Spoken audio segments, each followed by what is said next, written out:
Judy Maggio with KLRU's Decibel, and today on our Decibel Dialogue, we're going to talk about a huge event that's coming up this week that most women that I know enjoy immensely, and that is the Texas Conference for Women. We have Tamera Fields, who is a board member with the Texas Conference for Women, and then we also have Carla Piñeyro Sublett, who is the president of the board this year. Of course, you guys have other positions. Tamera is the managing director of Accenture, and Carla is the Chief Marketing Officer for National Instruments. So in your spare time, you lend your time to the board to make this event possible. Welcome. Thank you. Thanks for having us. First of all, tell us about this year's event, because every year there's bigger and better speakers, and we all look so forward to it.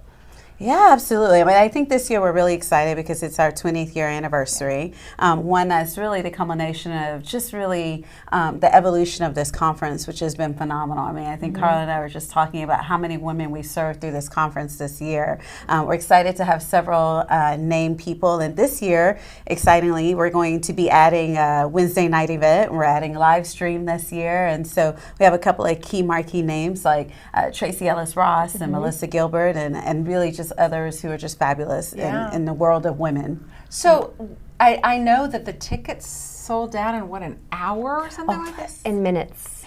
In minutes. It's been wild. Yes, so we sold out. We're at capacity, 7,500 seats for the day of the conference. And part of why we added the kickoff the night before is so that we could actually increase the access to the event.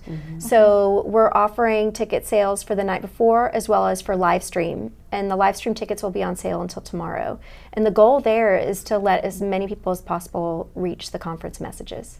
So I want to give that information out to everybody. It's basically the Texas Conference for Women website.org. Yes. TexasConferenceForWomen.org is where you go if you want to get a ticket to that live stream, which is happening on the 24th. But the tickets stop being for the live stream tomorrow. Right? Tomorrow at 5 o'clock. And what about the event on Wednesday night? How do people get tickets to that, or are those still available? Those are still available online as well. Yes, they are. Okay. Yeah. So on Wednesday night, you have Elizabeth Gilbert, the best-selling author, Eat, Pray, Love. She's also a novelist, and she's just an amazing woman. I heard her on Oprah recently on the Super Soul Conversation. I'm so intrigued by her. And who else will be there Monday night? So Monday night we have the founders of the Skim as well, and there'll be music. There's something for everyone. It's almost like a mini version of the conference.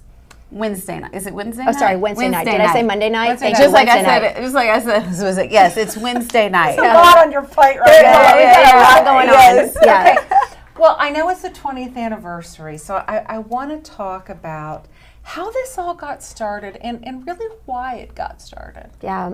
So Lori White, our founder, is very humble, but I think her story is worth telling. So over 20 years ago, she attended a women's conference in California, and she was moved. She was inspired by it. She thought, man, I need to figure out how I bring this home.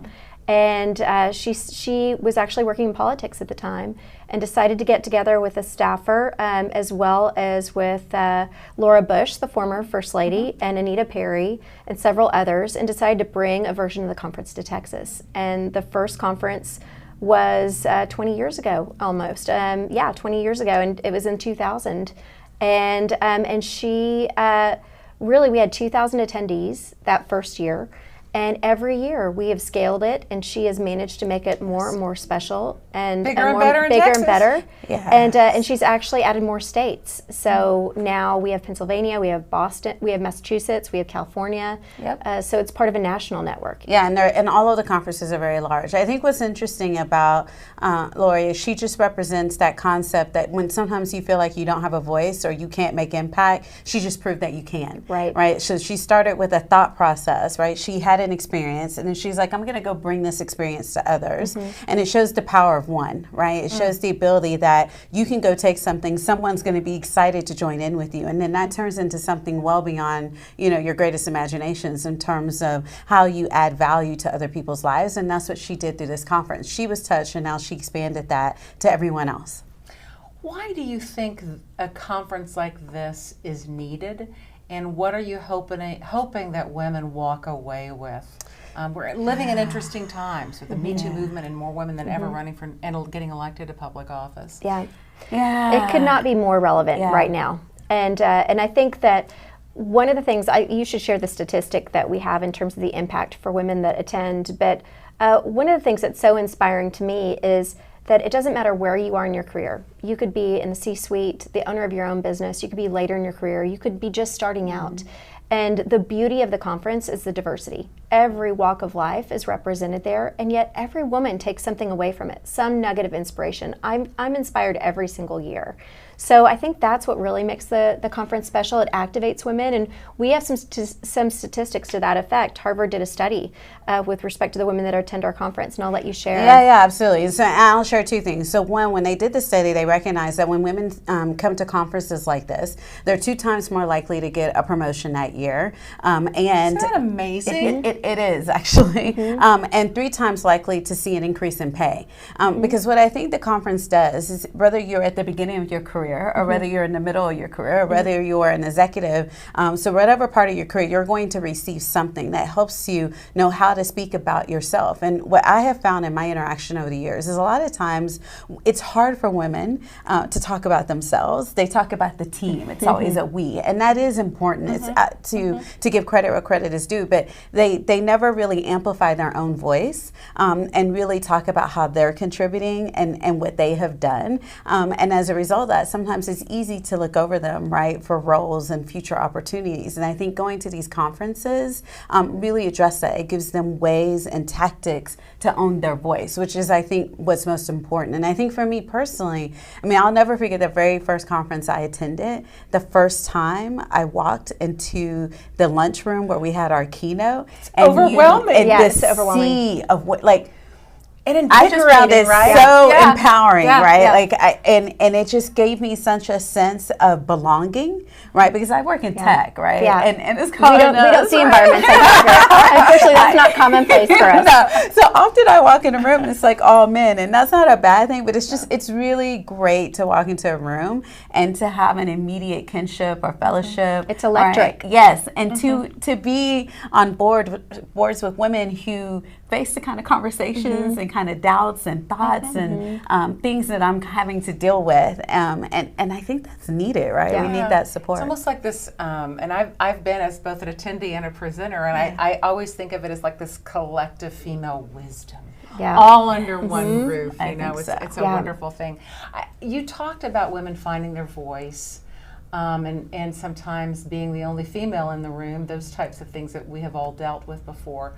What about the gender pay gap? Oh, gosh. It just doesn't seem to be improving that much.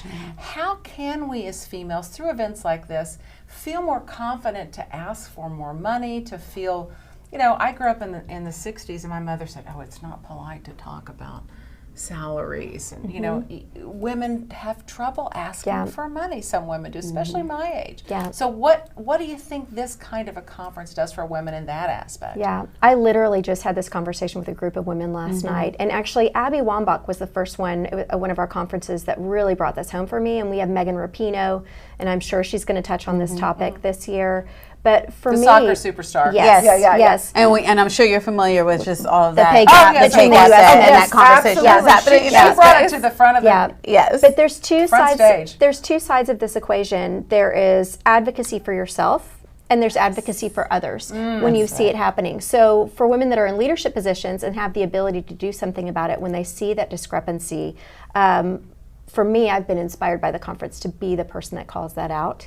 But I also will say, as a woman who has hired women over the last 20 plus years, I'm always shocked when a woman doesn't counter an offer. Right. And so I think that we still, it's also and having the confidence to correct, make that counter. Correct. And so I still think there are things that we don't do, or there are things that perhaps we're doing that don't serve us, particularly in the South, if you're raised a certain way, as you mentioned. The other thing I would add to that, which I love that you brought that up, is say you're already working for an organization, you're not taking on a new role, that doesn't mean that conversation is off the table. Right. I mean, you are perfectly within your rights as part of your annual process for your company to ask for a salary parity. And I think that we don't do that, right? Like, there's nothing wrong with asking for salary parity. It's just help me understand, where do I fall among my peers, because you know that you're contributing, and you're contributing equally and sometimes contributing more. And so I think we just have to get comfortable with having a courageous voice, right? We have this thing in my company called having courageous conversations. It's part of our, inclusion and diversity messaging, and dealing with the outputs of unconscious bias and training and all that. And it's just, at the end of the day, you have to be able to have the courageous conversation, and that requires you to take that action, which goes directly back, Carla, to your comment of, that self-conversation. And then if you are working for an organization that has made that commitment to, gender pay equality, then as an organization, you got to represent that messaging everywhere that you can. And how you do that is through conferences like this, through sponsorships like this, right? Making sure that companies are advocating in a way that makes sense and show value. Yeah, and sometimes those conversations can be uncomfortable, but so necessary. We have to all get okay with that discomfort. Yes. Yeah. Yes. Okay. I'd love to talk about the book, because now that this wonderful conference is 20 years old, there's actually a book featuring some of the key speakers over the years. Yes. Wonderful nuggets of wisdom, I'm assuming. Tell us about the book. So we've all experienced those moments. Tamara talked about walking into where the lunch keynote is in that big hall. And for me, one of those big moments was Maya Angelou. Just hearing her powerful voice just bellowing through that hall. I mean, every hair on my body standing up, and realizing that I was witnessing a moment in my life.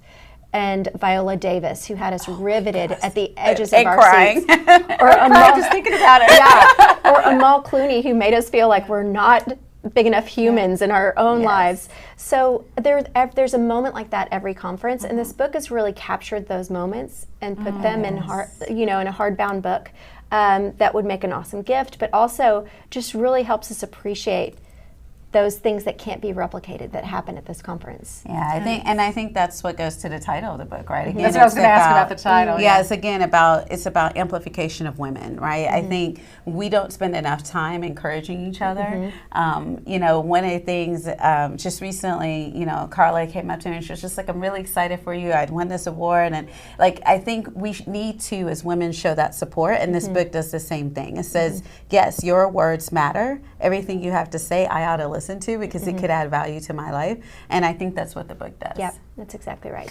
So I want to once again tell everybody who's on tap this time, because people can sign up for the live stream or go to the event on Wednesday night. We've mentioned the event and who's going to be speaking at that event, but also on the 24th, on the actual day, on Thursday, you have Tracy Ellis Ross, who was a Golden Globe winning actress. And I think a lot of people might not know that Diana Ross is her mother. I know. Yes, she is. She's such a powerhouse in her own right. Yes, she is. Yeah, so that's fantastic. And you mentioned Megan Rapinoe, the soccer superstar, Elizabeth Gilbert. And I know there'll be a lot of heavy hitters from the corporate world as well. Speaking. And we're also bringing back some of our best speakers. So Carla Harris is one of my favorite speakers from the past. We're bringing her back. She was one of the first, I think the first American woman on Wall Street, who has some tremendous stories. So it's a mix of kind of some of our best speakers from the past, some great new speakers, and then the breakout sessions, of course, are not to be missed. Yeah, absolutely. And I think what you'll find, what's interesting about the speakers is they kind of have different walks of life, right? One is an author, one is an actress, right? One is from corporate America, right? The point is that we all have different backgrounds, different interests, and the goal of the conference is to speak to everyone from where they are. And now that all of us have nuggets of wisdom, it is also about creating alignment. You want to find workshops, right? There are so many workshops that this conference offers, and you can never get to all of them, right? But you can definitely create a curriculum that fits who you are and where you are, and I think that's important. Final question: if you had a dream guest at the conference, a dream speaker. I already know mine. I'm going to say the same person. I'm going to say the same person you guys are thinking of. I'll add to it. You say it, because I know what you're going to say. For me, it's Michelle. Okay, so and here's my ad. I want her to be interviewed by George Bush. Oh my God. That's my dream. Wow. Such a wonderful dream. By W. Because there's no problem. We're always so aligned. The Clintons and the Bushes and the Obamas have such a wonderful relationship. I know. Yes. That is a great idea. And I think it's the that's perfect, your goal for next year. Can you start lobbying for that? We would love to lobby and for the that. tickets would go like Well, they already go like that. Now we need like 2 days. It would be phenomenal. Yes. Carla, Piñeyro, Sublett, and Tamera Fields, thank you so much Yes. for taking time out to come speak with us. I know this is a big week for you all. If you want to find out more about that event on Wednesday night or the live stream, it's texasconferenceforwomen.org. We appreciate you sharing a part of your afternoon with us, and go out and make it a great day. It's a pretty one out there. Yeah.